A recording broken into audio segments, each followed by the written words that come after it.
Assalamu alaikum, everyone.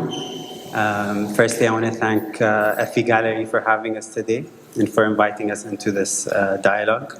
I want to thank Aïda for involving me in this dialogue throughout the past year. And I want to thank all of you for being here. I think it's better to just jump into it. And I think we discussed a lot around this work and a lot around memory and the idea of memory and our interactions with the memories and with what is true and what isn't. And I just want to start with within this body of work, how much memory did you extract and how much did you sit in truth? Were you focused on remaining true to what happened, or were you did memories reshape themselves within you throughout the process? Hello, everybody. So I'm very excited to be here. So with the Maktoum has seen me through all the different phases of the production, and often as artists, we have this opportunity to interact and to exchange together and to sort of walk through the journey. Because in the world that we live in, which is often very individualistic, I'm a big believer of artists working together, and because sometimes you get stuck and you want sort of an outside eye. So I think it was like with Maktoum, through this process, in the beginning, because I start everything with a sketch, so in the process of sketching, I would show him the sketch and he would ask these very random questions of like, why? And I have to say, I don't know. And he would say, well, maybe the I don't know is a fair enough answer to that.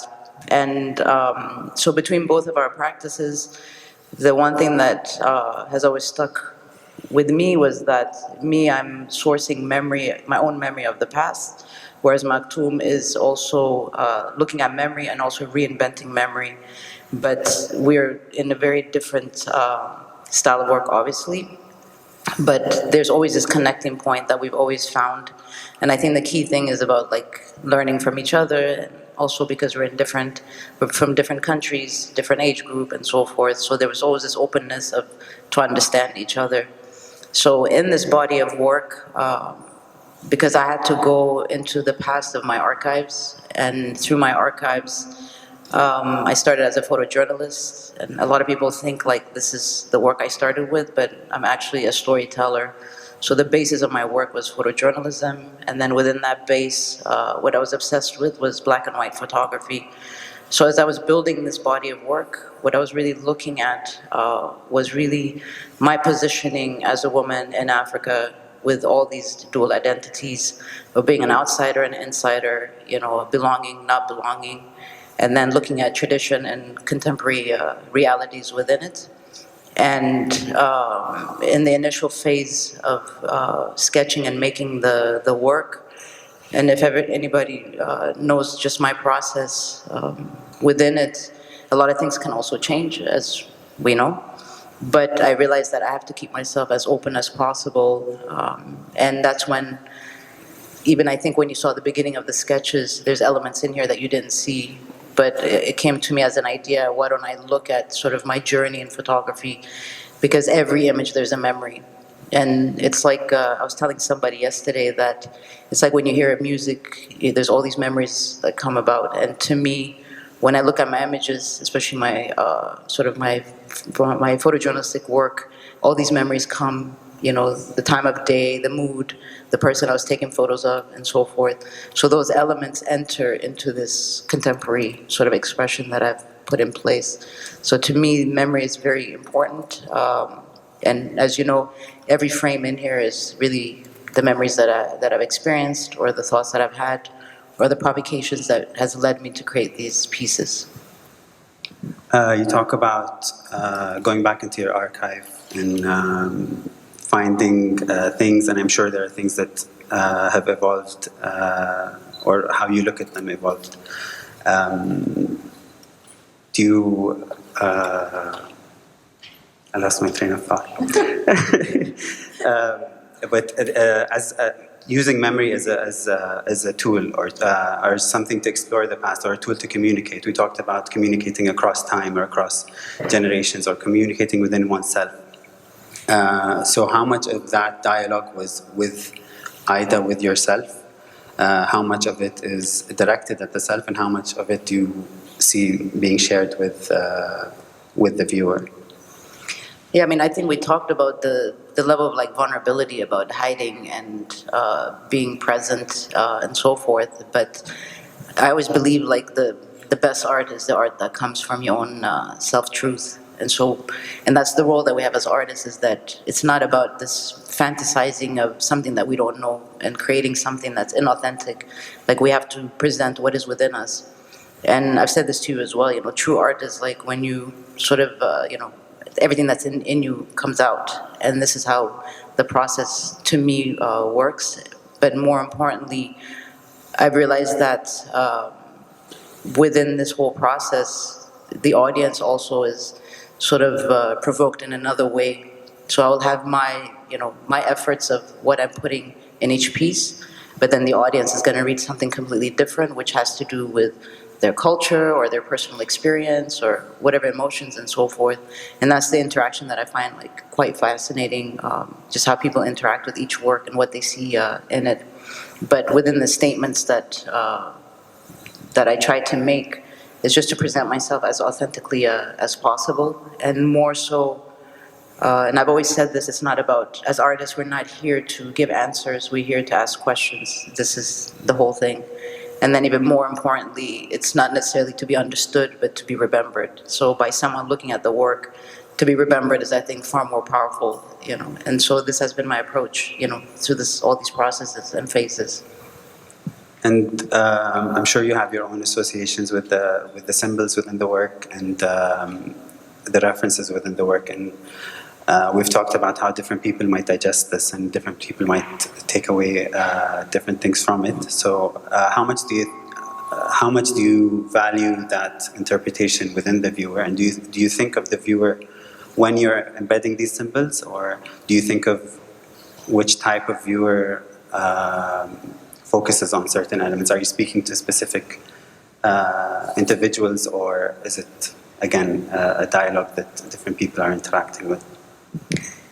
I get that a lot, and I always say, like, the work that I make, I think the clear audience for me is my own people, Ethiopians, and anybody else outside of that, it's, again, a provocation within it. But,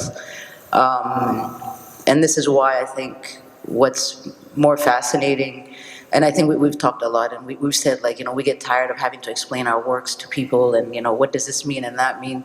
Because I think as artists, it's not for us to explain. We want the viewer to give us that feedback. Because sometimes, and I've had it happen to me, is that you make all this effort to make like a conscious effort to create this work, but it's actually the audience that gives you the subconscious side of you, things that you didn't see, that you were trying to keep hidden. So all the symbols, all the elements and so forth, these are things that are intimate to me. But also when the audience reads into every image, it's fascinating to get that perspective back, So it's, I think, once you have the stuff out there, people are going to interpret it in whatever way that they're going to interpret it in, but that's the reality. And I think that's the moment that we have to accept, to be vulnerable to the audience, and to accept also how the audience reads into each image. So it's not a matter of like the audience understanding exactly what these symbols are about, but like, what is the emotion that I've provoked in the viewer, what do they see in it? And often I think for an audience that doesn't know my work, the first thing that people are attracted to is the colors. And I always say that the colors are a seduction. It's just to bring you into the image. But there's a lot of darkness behind the color. So, and it's very fascinating, different people, what they see and what they read in each of the works.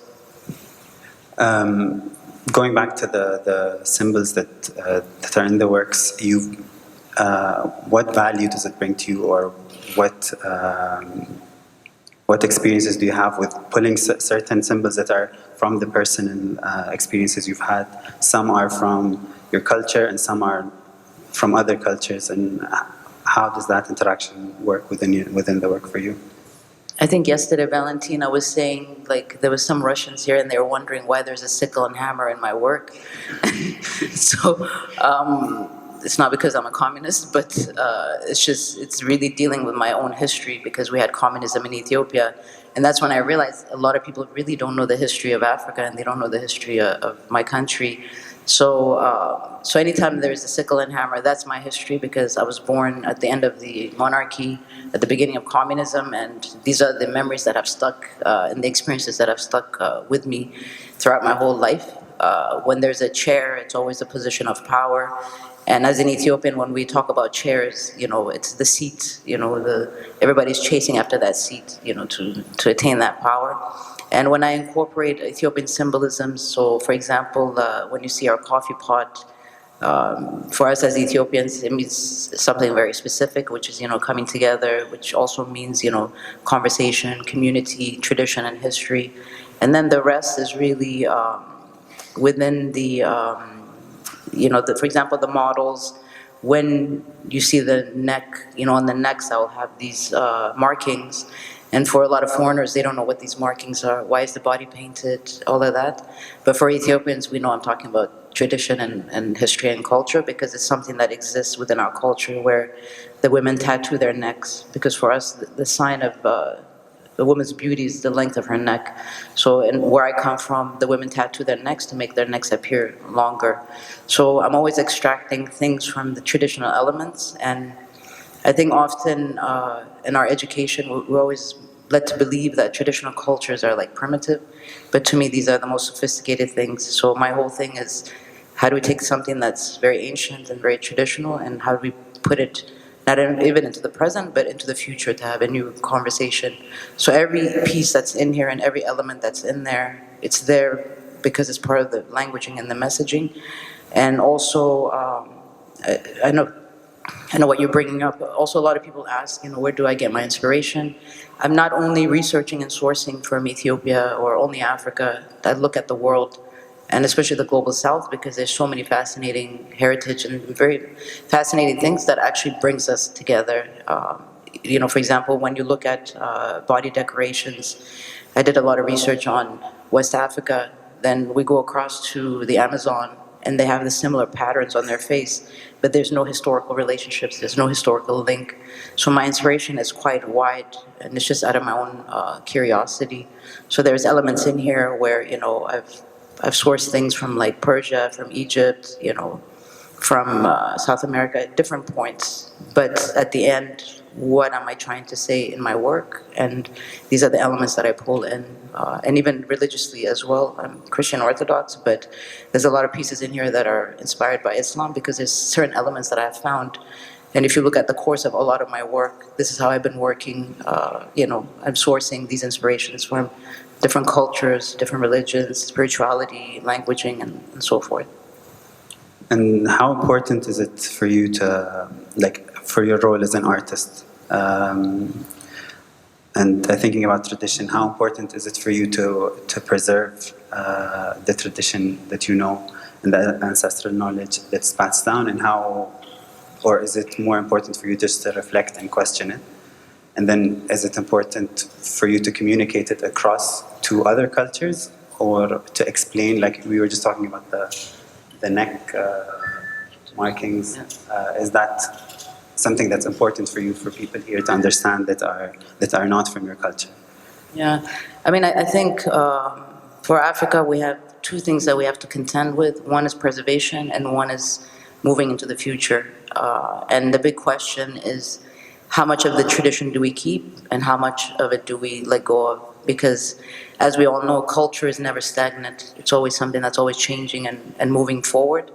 But there's elements of our heritage that we want to keep, which is like relevant and important to us. But in that discourse, because sometimes I think there's a lot of focus on preservation, but no work on promotion and, into the future of what culture is shifting towards. And to me, it's sort of, we have to do both in tangent, because that's where we are standing now. And even when you look at, for example, the fact that Afrobeat has gone global, it wasn't because Nigerians were seeking the attention of the Europeans or the West. It's because this is what they wanted to make, and there was an audience for it. And for me, the strangest thing is, like, I was in Belfast and I was listening to Afrobeat, and it just blew my mind. So you know, this is the power of arts and culture, is that we can cross all borders, all barriers, all language, all of that. And that's really my ultimate motivation, is that in the work that I make, it's not about the elitist consumption of work. It is about anyone can look at the work and find something in it and learn something new. Because I know for a lot of people, this is a different way of, first of all, processing photography, and it's a different way of also understanding Africa. Because often we're like still stuck in this cliche of what Africa is or what African creativity is. And where we stand, it's actually, we have so many complexities and so many variations, but not enough people are accessing it. So for me to have an exhibition here and to do exhibitions all over the world, this is the message that I'm carrying, is that creativity is not just one thing coming from Africa. We have many different interpretations of that. I think the thing you talk about with tradition is something that resonates with us here a lot, and I think anyone looking at, especially younger artists today, can see a lot of traditional motifs or crafts being explored in the work. But I think sometimes it comes, I don't know if we've discussed this before, but I think it does come with, it's like a double-edged sword, where sometimes it can turn into a gimmick or feel tokenized. And is that something that you've come across? Is it something that resonates with you, or? Yeah, I mean, I think there's a place for everything. But the whole question comes to, like, what are you trying to say? And that's the thing, in creativity, when we look at the global south, and when I mean global south, I'm talking about, like, you know, all the regions collectively, is that we have artisans, and then we have commercial artists, then we have fine art, you know. There's all these variations, and that's why I was saying earlier, like, creativity is creativity. If there's an audience for that person creating, there's an audience.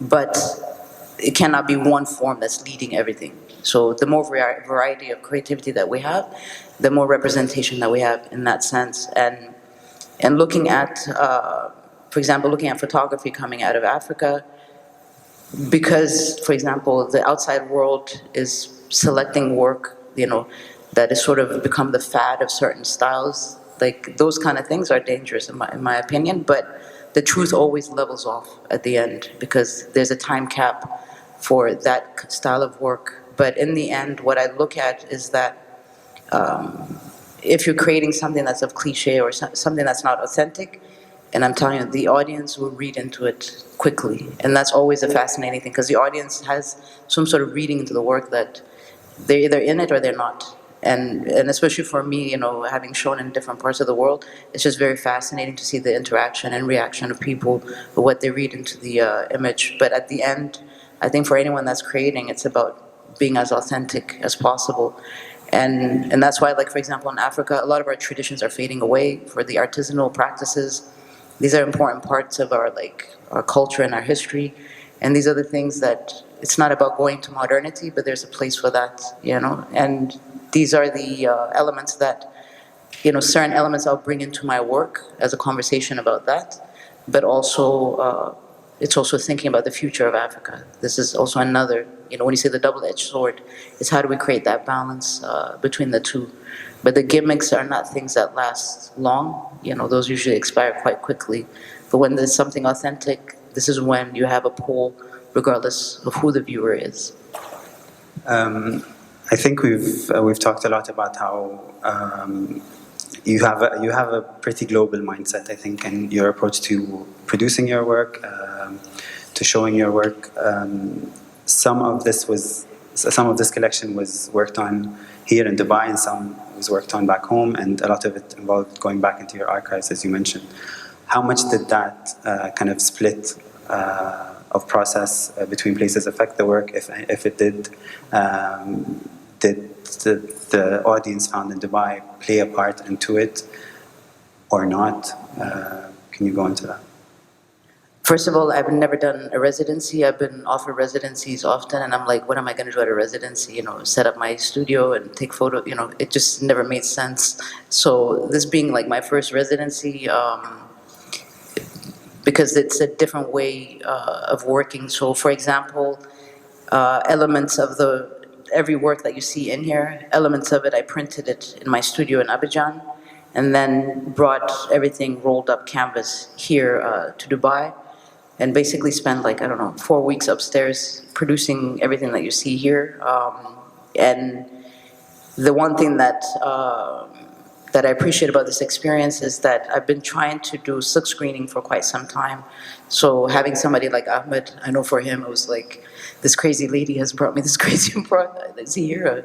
Anyway, so this whole element of like layering on top of the image is something that I just didn't manage to get it systemized in Cote d'Ivoire because I couldn't find the right people to do it for me. So coming here and working with somebody like Ahmed, and for him to understand that, because what I said to him is that it's only one canvas, we're not reprinting nothing, so if you mess up, we've got to find a solution to rework on it and so forth. So that pressure on it, I think it was really a creative process for both of us. But bringing the stuff here, working on it, and I think the average time for some of the pieces was like maybe like over 20 hours, something like that, per piece. So it's a very meditative process, whereas what I was used to was, you know, we build our set, we have the model, we get the clothing made, you know, I'm just taking the photos, then I go into Photoshop, then we're editing, then we print out, khalas, we finish, you know. Whereas this one, I had to really spend time with each piece, and through that process, you know, you have a lot of thoughts. And so it was like, it's been a long time that I've had an opportunity to not think about anything except what I was working on. So the painting act and bringing from the digital into the analog and doing something very physical, it was very meditative within it. And then I realized that, like the initial notes that I gave you for some of the work, in the process of working on it, like I realized, oh my God, this is a whole other conversation I was having, that subconsciously, just because I started working on it, it started like something else started developing through it. So through that, through all these techniques that I've put on each canvas, it has been really a way to slow down, because it's not instant. And I know for you, you're always talking about testing and stuff, and I'm like, I don't have time to test anything. We're just gonna do the work. So this slowing down process, because we live in a world that everything is like super fast, instant gratification, you know, we gotta produce right away. Whereas this work was like very slow, and, you know, I had to pace myself out and what have you. And that's basically the opportunity that I had here to really slow down and work on it one by one. I mean, I was working intensely, but it's really, it has opened up a new way of creating work. And I think I was telling Kwame that it's really also, there's a very liberating, like I've been trying to liberate myself from the digital world, and people think that the digital world is easier, but in actuality, I find like the analog world to be more liberating creatively. And then it all made sense because I'm still a notebook person. Like I write notes in my notebook, you know, I sketch in my notebook. I don't even like to put any of my ideas and stuff in the digital. It's usually, you find all these notebooks that have all these things on there. So it just made sense that this was the natural transition into the work. And then outside of that, I mean, I wish I could paint, I mean, properly, you know, like to be able to draw and stuff. But to me, it's that frustration is basically being slowly resolved by this form that I have found. I think I've talked to you at different points throughout the year, and sometimes it feels like I'm talking to different Aidas, depending on how frustrated you are with some work. And sometimes, like I remember initial conversations when it was just around the sketches and all the ideas, there was so much more in terms of content or in terms of meaning that you wanted to include. And we were talking a lot about revealing and concealing, and how was that kind of frustrating process for you of going back to the hands and going back to the canvas, in kind of letting go of certain things and letting go of certain elements that you wanted to include? And I think some elements you were more attached to than others, and some elements I remember something that stood out to me was when talking to you was how easily you let go of something. Like sometimes you talk about an element for a long time, and then when we talk about it for like a half a minute, you're like, okay, I'm done with this one. It's easy for you to kind of discard. So different things were, you had different relationships to different things. And so I was obsessed with the Cora shell. And, you know, because that was one of his big questions, like, why this Cora shell? And I'm like, I don't know. I mean, I just think it'll be interesting to make a whole thing around it. And I spent so much time thinking about it, researching it, trying to make a design and so forth. And then we had that one meeting, and he was like, why is this here? And I'm like, you know what? I have no idea. You know, so usually, if I feel very passionate about something, I will hold on to it. But if it's, and that's the thing, I think, within interactions with, if you have the confidence of someone that you can share things with, where, first of all, I don't like yes men, you know, people that just agree with everything. So to have an input of someone that says, okay, I don't know why this is here, then it's not a matter of ego, and that's the key thing for me is to have a level of openness that if I let go of something quickly is because I don't know how you say it in English, it hasn't marinated enough, that means, you know. So even though I was talking to you about it, the whole thing behind it, it wasn't solid enough. And sometimes it's that hesitation, because, you know, as an artist, it's a very solitude positioning, because you spend a lot of time overthinking things and, you know, processing, and how much do I show and how much do I conceal and all these other. So when you have someone else looking into the work, then it's sort of, it frees you up from carrying that weight or carrying that burden. And sometimes you just want somebody to provoke you to just tell you, okay, why?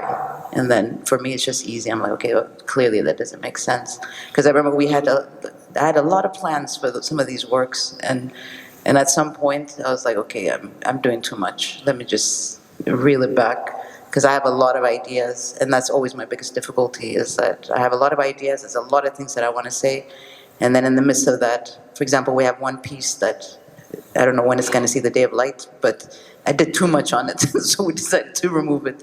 But in that process, this is, I think, you know, within exchanges and conversations, it's not to take offense to it, but to really question, does this make sense or not? And if somebody sees that, then you're like, all right, then I just take it out.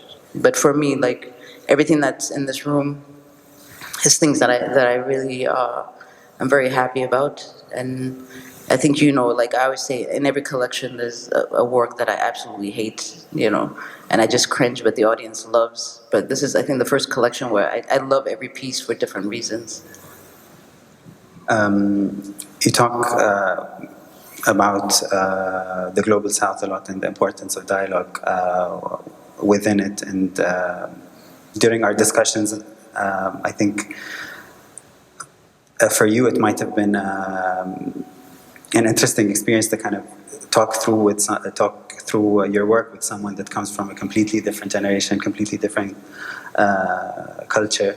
And so how important is that dialogue, both on a personal level, like one-to-one sessions that we had, or in a larger capacity where you can, where like programs we've talked about, for example, and doing events across cultures and stuff like that? There isn't enough interactions with artists in the Global South. It's like either like the Africans are together, the Arabs are together, the Asians are together, you know, I don't see enough of this, like, sort of going across different borders, and even like what opportunities do we really have to come together and to meet. Like it's quite limited in that way. So having, because the thing also is that it's not just a matter of finding the differences, but it's finding what connects us at the end of the day. And also inspiration to me, because like I said, some of my inspiration when I'm researching, like, I'm not looking at the legends of, you know, of photography, or, you know, the big names of fine art. I'm really looking at different cultural elements from all over the world, because those are the things that I find to be quite fascinating.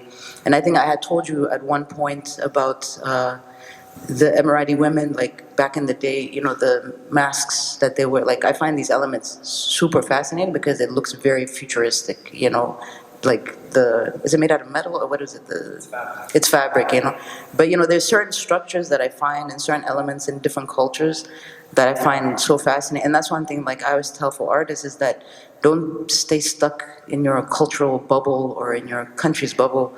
Like you have to really explore outside and see what the rest of the world is doing and, you know, what everyone is up to, and not only looking at, you know, what's hip and showing in fairs and so forth, but really dig into these histories and into these cultures, because at the end we're, you know, we have to look in the past to move into the future.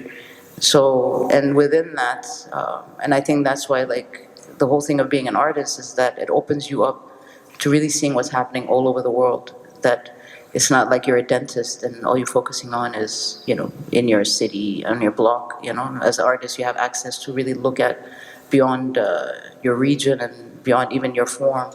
So for me, a lot of these inspirations and things that come about, because like poetry is a big thing for me. I love, you know, Sufi poetry. I find that the stuff really intrigues me, and anything linked to that, even though I'm not a Muslim, you know what I'm saying? So that's why I say, like, we don't limit ourselves based on our cultural biases. Like, we have to really look at what the rest of the world is up to. So having this interaction with you and even all the different researches that I do in different places, this is also part of building sort of my ideas, and it's a way also to expand my horizon, that I'm not just limited to like one thing, you know.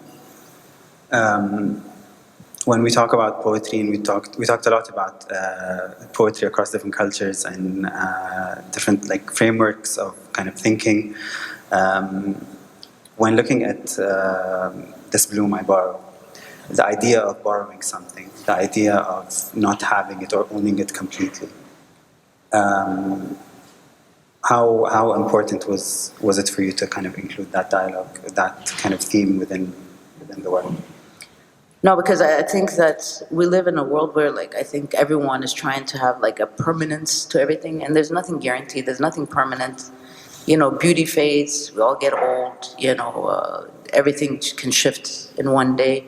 And my main thing was just, you know, really looking at that. There's a temporary aspects to everything, but there's also a rebirth to everything. You know, and I think that's where we're at now. It's like, it's almost like we have a loss of optimism or hope. And this is my main conversation. And even though this collection is really looking at the role of women in Africa, my experiences as a woman in Africa, it is that resilience that I'm looking for. And it's like the sooner that we have this understanding that there's a temporariness to everything, then that means that we have to be even more efficient in living a life of purpose. And from that, to understand that not everything's forever. So what are you doing with your time? You know, what is the path? What is the destiny that you're following, and so forth? And this has been really the motivation for this collection of work, you know, looking at all these different elements, but specifically through the female gaze and the female experience, and to also understand sort of where our positioning is. And again, going back, traditions change, and today's tradition, which is contemporary, 100 years from now, that's going to be tradition. So everything's always shifting. Nothing is staying the same, but what do we choose to hold on to and to keep, and what do we choose to let go of? You talk about your experience as a woman being a very pivotal part in making the work, and I'm sure that experience is shared with other people. And we briefly talked about this before in the process of creation, or when an idea comes, and to use the word "comes" feels like it's an external thing that has entered your mind. And I mentioned it to you in our last meeting, where sometimes there's this kind of hesitation of ownership over the idea, where I feel like the idea isn't completely mine, and I'm more of an output or an access point for that idea to come out. So how does that sit with you, and do you feel a certain claim over the work? Do you let go at a certain point? Do you think about that at all? I mean, inspiration really like comes about, in my opinion, when you're like the most open. And for example, I'm not on Pinterest researching, you know, inspirations. Like, to me, that's like a bit overwhelming. But it's just, you know, the more open you are. For example, for me, living in Africa, there's inspiration every day. You know, it could be the light or some movement or what somebody's wearing and so forth. So I think in my day-to-day, wherever that I am, like, I have to keep myself as open as possible, because in that openness, you don't know where the download is going to come from. Because there are times, for example, I'll see one word, or I'll see like an edge of a fabric or something like that, and that will, a whole body of work will develop from there. But I think it's being as open as possible, and more importantly, being curious. I don't think we're curious anymore. You know, we need more curiosity, and in that curiosity, it's also like, even when I'm here or anywhere that I travel, I just have conversations with people. It doesn't matter who it is. You know, could be the taxi guy, anyone, because I'm trying to learn as much as possible from each encounter. And I think that comes from my photojournalistic work, because like every photo that I've taken of every single person, I remember the conversation. I remember what they gave me. I remember where the mood was and all of that. And that actually made sense many years later to today. So for example, that image over there, the bottom half of it, which is silk-screened, that was a research I was doing with archaeologists, documenting what do you call it, mosques in Ethiopia, ancient mosques in Ethiopia. And through each experience of like encountering these very traditional people, me being a Christian, going in there, being a woman, asking to take photos of these archaeological sites and so forth. And I remember all the memories. Like, that guy was like hilarious to me. So when I look at that, like, I think about him. And, you know, because in the beginning he was not very nice, and then later on we became like buddies, you know.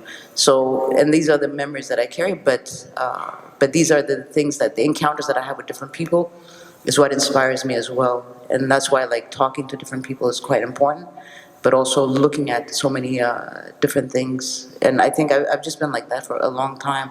But that's how these ideas come about. You know, it's not, I honestly don't even know how the ideas come, but, you know, it just, like, it's everything that I've experienced all of a sudden comes into that paper. And then it's a matter of, like, this is the story that I want to tell, you know, and these are the experiences I'm piecing together. Sometimes I think it feels like you're the storyteller of that time, and those ideas could have come at different points, but Aïda in that moment is going to write a different story with the same ingredients that Aïda like 10 years ago. No, definitely, because, for example, there's liner notes for each piece, but I told the team, like, each piece has like 20 different stories inside of it, because there's so many elements inside of it. So I don't want to overwhelm anyone with like a book of description of how every inspiration came about, but to me, it's like everything has like just so many messaging, you know, a lot of thoughts that went into it, and what have you. But again, it's just like, how do I compact these memories that I have and the stories that I have into like one single frame, you know, and within that to really express like one core idea. And I think, because I know, like, I can make a film about every single piece here, you know, it's one storyline in itself. But, you know, we have limitations into these frames and what have you. But I know that when, more likely, a few years from now, when I look at the same image, I'm going to see something completely different within it. But that's the beauty of, like, creativity. It's not just one thing. Like, it also develops. So, for example, me pulling these archives, these are images that I didn't know what to do with, you know. I just kept storing it, and now, sure enough, there was a purpose for it. And that's why I tell a lot of photographers, like, archive your work, because you don't know, you know, how it's gonna come back into the future. So a lot of times photographers will go on assignment, even like, when I used to shoot like conferences and events and stuff, I would take like random photos of something that I thought was interesting, and I would just keep that. And these are the things that, you know, for example, the archaeological stuff was really boring stuff, you know. It's like taking photos of this rock and, you know, this one wall and da-da-da. But in between, I would see this guy and I'm like, oh my God, this is interesting. So I'll capture that, and then I would just sort of deposit it into my visual bank kind of thing, not knowing what I'm gonna do with it later. But now there's a purpose for it. And I think sometimes you need to go back into your beginning of creativity and see what is there, not only to bring it forward, but also to see the progression of where you've gone and, you know, how the thinking has shifted, or maybe you're going to see completely new things that you didn't see in the beginning? I think we've talked about talking about your work and going through that kind of extensive process with any work and seeing all of those stories within it. You reach a point to where when the work is finally exhibited and talking about it to viewers is not so fun anymore. And I think we've talked about the similarity between found in our cultures, where sometimes we talk between the lines and we like to talk around something, and by doing that we're really talking about like the essence of it, but we don't really directly kind of talk about it. And I think those are the similarities, the small things that like are found in everyday life that were the most interesting to kind of pick up on. Yeah. No, I think I was telling you guys yesterday about, you know, we have this thing called wax and gold in Ethiopia, where, you know, the front end is one thing, the back end is another thing. And I think this has to do also with our culture of like modesty. You know, you don't go direct into things. So a lot of my work, there's like a lot of hidden things inside of it. But I think that even though, you know, I've been westernized, this part of me is still within me. But the whole thing of saying different things than what is in the face front, and saying it quietly as well. And that's why I think when you were talking about some of the object, you know, it looked like it was hiding and so forth, you know, how much of it are you presenting? And this is where that the cultural elements of like how I grew up kind of like seeps into like my act of creation as well. And I find these are the elements that, you know, are also interesting. You know, I'm not really, I really like things of subtlety, you know. So, for example, you know, when people have my work and it's sitting in their homes or whatever, I know that over time they start seeing the things that they didn't see in the first round. And I think that's the whole point, is that, you know, it's this continual opening and what have you. But from a cultural element, I think, you know, the one thing that we share culturally is that it's not about putting everything out there, but slowly, you know, you start seeing the light of what everything is about. You talk about feeling westernized, or kind of associating with that a bit, and it reminded me of something I saw in your writing, and you said something along the lines of the power of resisting translation, or the power of kind of pushing back against something needing to be translated. Do you think that comes from kind of like a reactive place, or a place of defiance, or is it just something that would lose its essence in translation? And what's kind of your thought around that? I mean, just to start with language, like English is such a dry language that it's like, you know, because that's one thing I realized is that, for example, we have certain words in my language that it takes like, I don't know, a couple sentences just to define it, but even then you can't define it, you know. So I know there's certain pieces that Ethiopians will see and they will get it, but for me to explain that to somebody else, unless you're in the cultural context, it's very difficult for you to really feel the weight of it and so forth. And that's why I say it's all about the interpretation of whom, you know, whoever's interpreting the work, that's on them, but it's not necessarily just me interpreting each work. And that's where I think, and sometimes you might not just understand it, and to me, I'm okay with that. You know what I mean? You don't need to understand everything that is out there, and I don't need to translate everything either. But the key thing is like the emotional aspect. What do you feel when you see the work, you know? And it's the same thing, you know, and I've said this to you, like, when I first started reading like Rumi, there's no way I could explain to someone what I felt from reading that. And I realized this is sort of a specific writing, that it's a feeling that you have that's very intimate to you. And it doesn't matter how you try to you know, to explain what it means, you don't get the full gist of it. So you just keep that to yourself, you know. And that's the same thing with each piece. There are things that I feel about each work that I can't really translate into words or to explain to somebody, but it's something that's very unique to me, and I keep it to myself. I think just before we, I don't know if we have time for questions or not later. Is there something that, like the essence of the work? Is there something or a question or questions or a direction you want viewers to kind of lean into with this body of work? I mean, this is a very, this body of work, it's like, first of all, I encourage you to get the catalog because you need to read the text. My liner notes as it relates to what I've said about the work and the purpose of it. And in reading that, it's also a matter of revisiting each work. And I think yesterday when I was explaining, certain elements and so forth, what was, like I said, more interesting was what people saw in each work. I find that quite interesting. But like my presence here, having a gallery like Effie here, it's also for the audience to understand that Africa has a lot of stories and a lot of creativity. And within that creativity,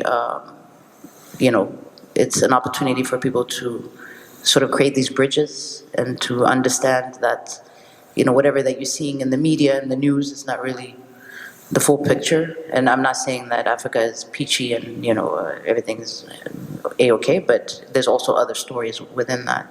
So, and that's why it's very important to do work like this, because I know for a lot of people, if this is your first time coming across my work, I'm sure it's like, probably just wondering, what is this? You know what I mean? But it's a different way to process an image, a different way to tell a story. It's a completely different visual language. And I'm hoping that through this, that if this is something new to whoever is viewing it, that they will explore into seeing what creativity looks like from Africa. So it's not just my work alone, but I come also with a lot of artists behind me and those that are ahead of me as well. So I think that's the whole point, is that, creativity is meant to be shared, and creativity is really the bridge, I think, more than anything. And I often say, it's not a politician who is pushing our countries, it's actually the artist that is pushing our countries forward. And often, I think as artists, we forget how much power that we have. And we are the ones that are actually putting our stories, not only putting it in public, but also we are the witnesses and the archivists of specific time in the history of our, where we come from, and also the preservers of that culture and moment. Beautiful. Thank you so much.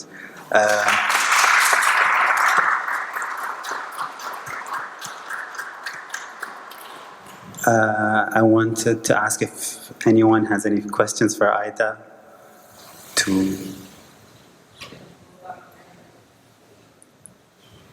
You're talking about your work, it's actually very helpful. So you have a piece, and I've forgotten the name of it, but it comes from a body of work maybe about 3 or 4 years ago.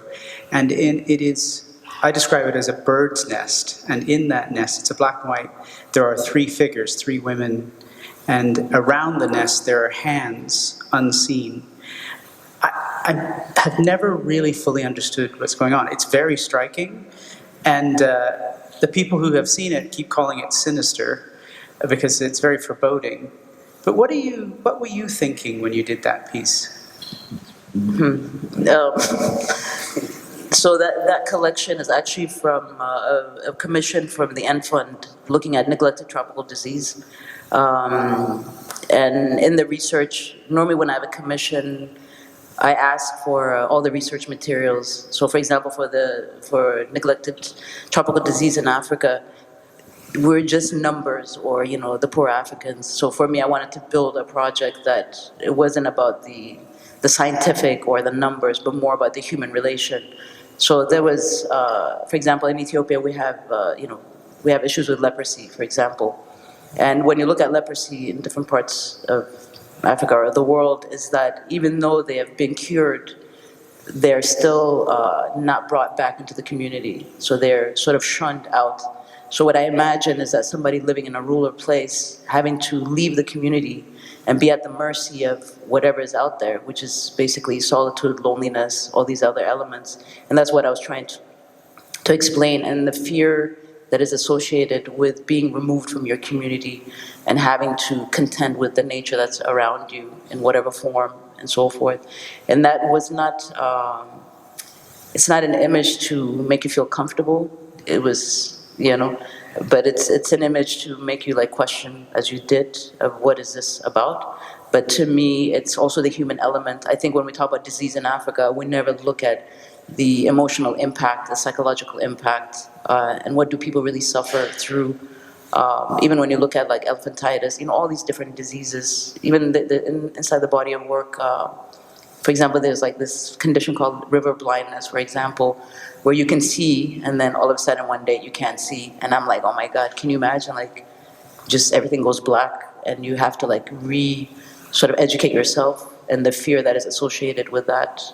So that's the emotion that I carried when I made that work. And that was actually made in Cote d'Ivoire in a place called Banco Forest. And there was a green art festival inside the forest, and it's actually an artist who created that cocoon. Everything is real that I shoot. Yeah. So that was an actual real installation. So if you look at the credit, I've credited her on it, but I wanted to use that space. And so there's a lot of layers and symbolism as well within that. But that's what, thank you. Any other questions?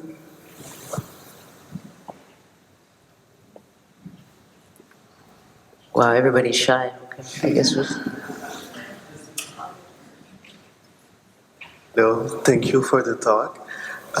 You mentioned earlier that you discarded the idea of using the Cori shell, but I want you to talk about the piece behind you, because for me the symmetry, it kind of reminds me of the Cori shell. I don't know if that was intentional, but I still see it.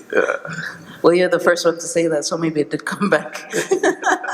I never thought of it that way, honestly. It was just a comment. No, very interesting, yeah.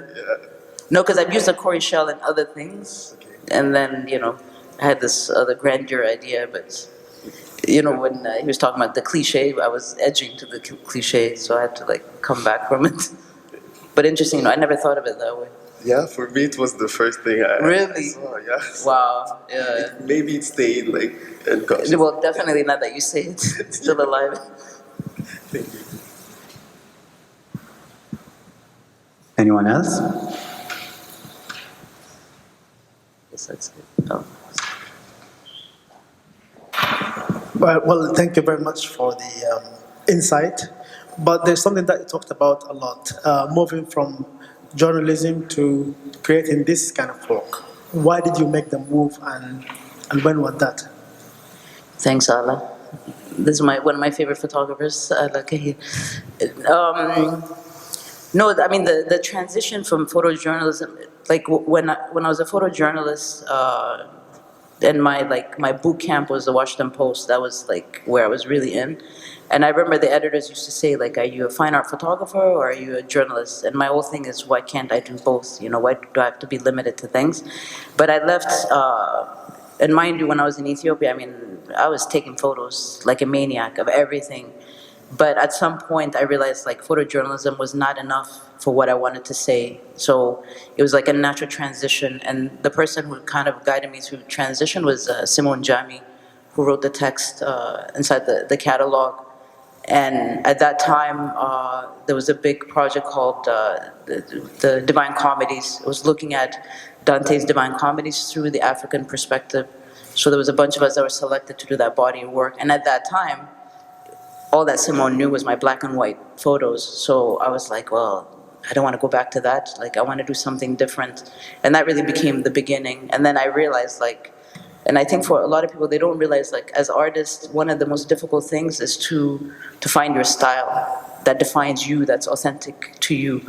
So when I started this kind of work, I realized, okay, after all these years, I finally found a visual language that gives me the flexibility, and I'm able to express what I want to express. And also, I'm able to create without overthinking things, and that's basically how I landed on here. Because I know that for a lot of young photographers, everybody jumps into fine art photography, and usually when you jump into that and you haven't gone through the boot camp, your career is very short. I teach, so this is just from my own experience. So within photography, we're in a world now that anybody can pick up the camera and say that they're a photographer, but they don't go through the processes, and you have to go through the process. It's like saying that you're going to run a marathon and you haven't worked out or you haven't done the training or anything like that. So it was very important for me to go through that photojournalism. I've done every kind of photography. I've done events, weddings, which is the worst experience, studio photography.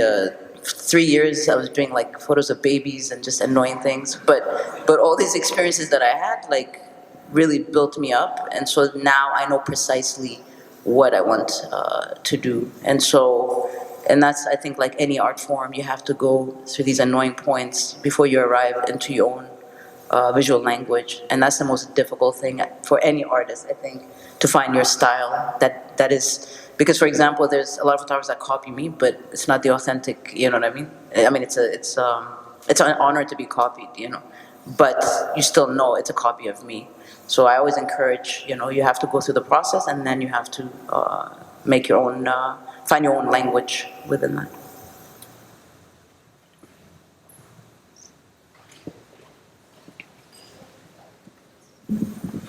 Thank you, Aïda. This has been very inspiring, especially for me as a photographer myself. I have a question more around the photojournalism days. I've always wondered why most sort of documentary photographers or photojournalists are men, and I'm curious to know how you've navigated this in terms of being a photojournalist who's also a woman, because you almost have to be a fly on the wall.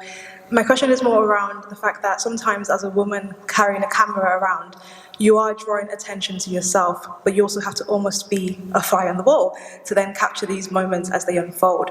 And I wonder if there has been any differences, but first, if that's been your experience. Secondly, if there has been any difference in when you're taking photos within the African continent, where you almost blend in because you look like most people around you, versus when you're taking photos outside of the continent. Do you find that one of those situations draws more attention, or do they equally draw attention because you're a woman, regardless?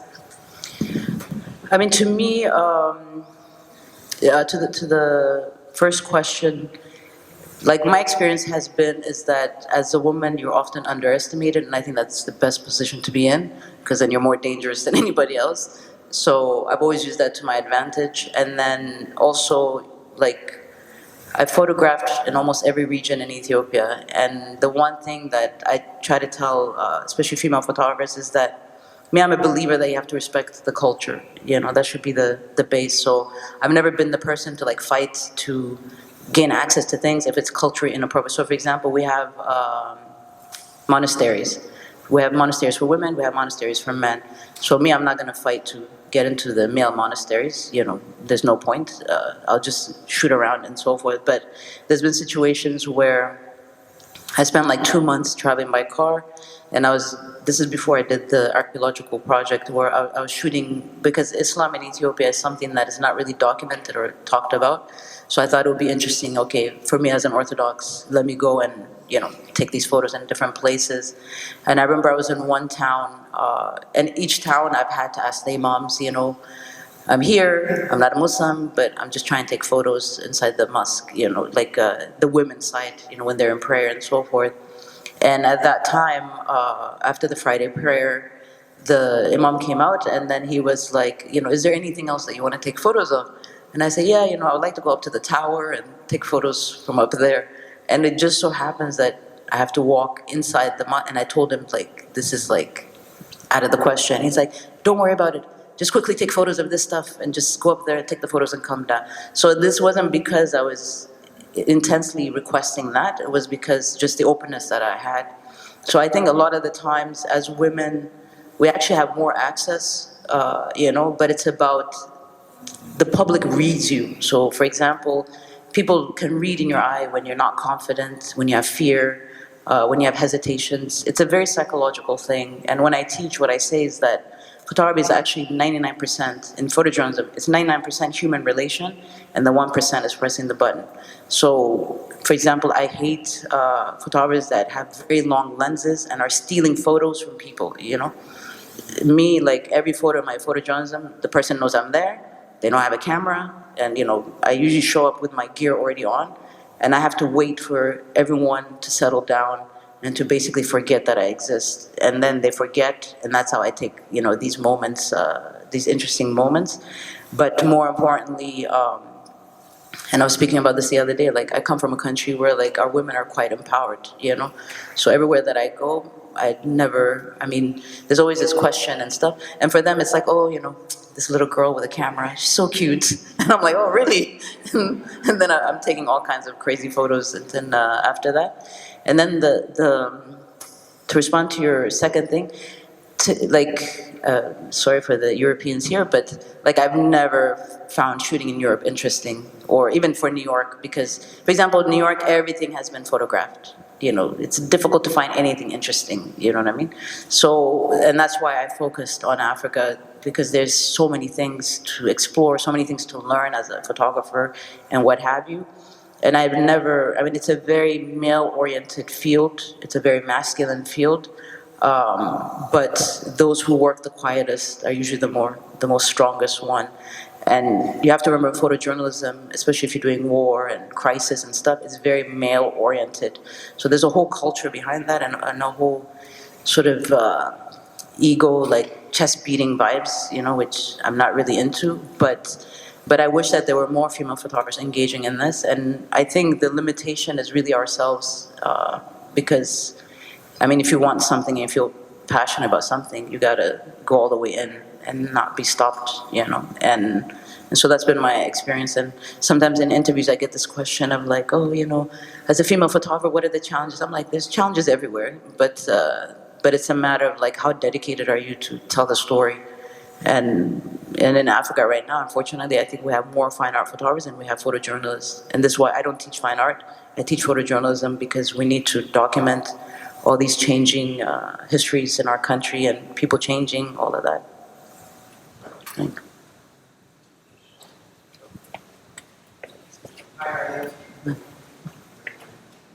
So it's working? Okay. Hi, Aïda. Beautiful talk, by the way. Aïda, I've dabbled into a bit of a film photography, but what I'm facing all the time is just like my creative block. How can I overcome that? First of all, you need to start working in collections. Have you done that? Start with that. Okay. You have to tell a story, and that's the thing. I realize that a lot of photographers and artists don't work in collections. You have to build a collection, meaning you have to tell one story with a set of images, or one story within a short. I do have a lot of photos, and I call them the dump. It's just me taking a bunch of photos at the beach or at some parties and stuff like that. And whenever I take these photos, I just feel like some weird energy out of them, and I feel like, even especially like when I touch my negatives, and it's like you're kind of like the memories are very intangible. So there was this old like Disney movie called Inside Out, and whenever like they have this like core memories, they tend to like touch them and replay them, and it kind of gives me a bit of that deja vu effect. Have you taken any classes? No. Okay, you need to do that first. Okay. No, because it will help you. You need to be structured, So if you don't have the structure, it's difficult to go to the next. I'm sure that there's a lot of, even Golf Plus does workshops and so forth. But the workshops and all these different opportunities that exist here, you have to engage in that, because you first need to understand why you're telling a story, and that's the most important thing. I think we have one last question. Yes. One question, Aïda. I believe I am following you since many, many years. The first artwork from you is dated 17 years ago, and I didn't know you. Then once I am interested in the artwork of somebody, I will follow all the time. And I find some contradictions. On your photography, you are a surrealist, like Man Ray. On your composition, you are also a surrealist, like many of them, I'm not going to go very further to Dali, but between Dali and the others.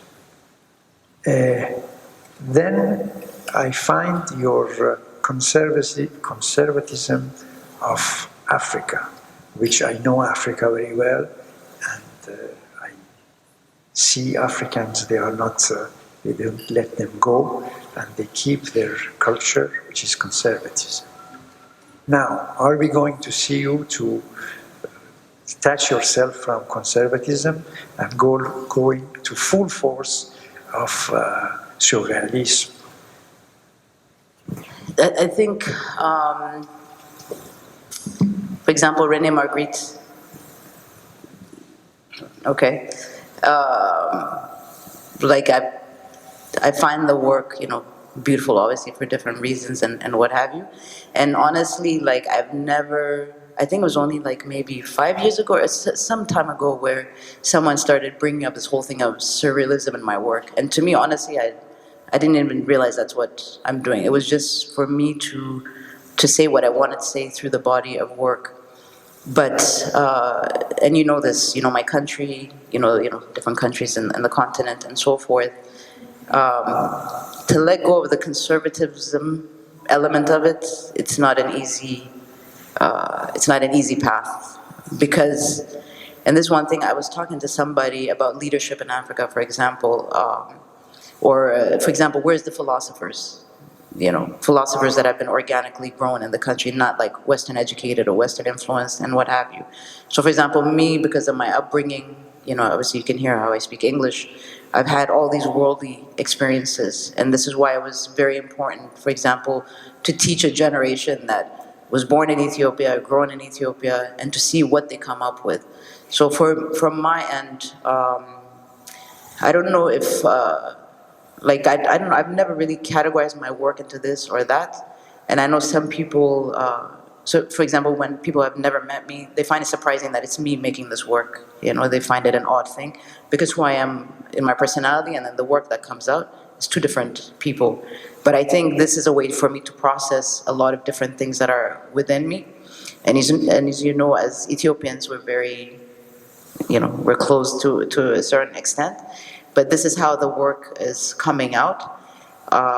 What I would find more interesting, I think, for the future of my work is to go into the moving image. And I think, and I don't know if you've ever seen Dali and Walt Disney.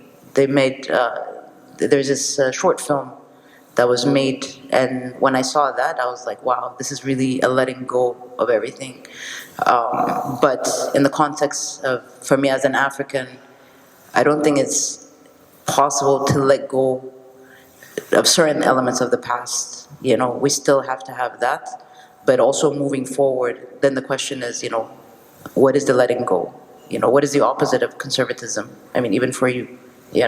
So to me, it's not, I don't know, I've never really defined it of my work being this or that, and so it's just the work that's coming out of me, and it's the market that's actually, sort of defining it.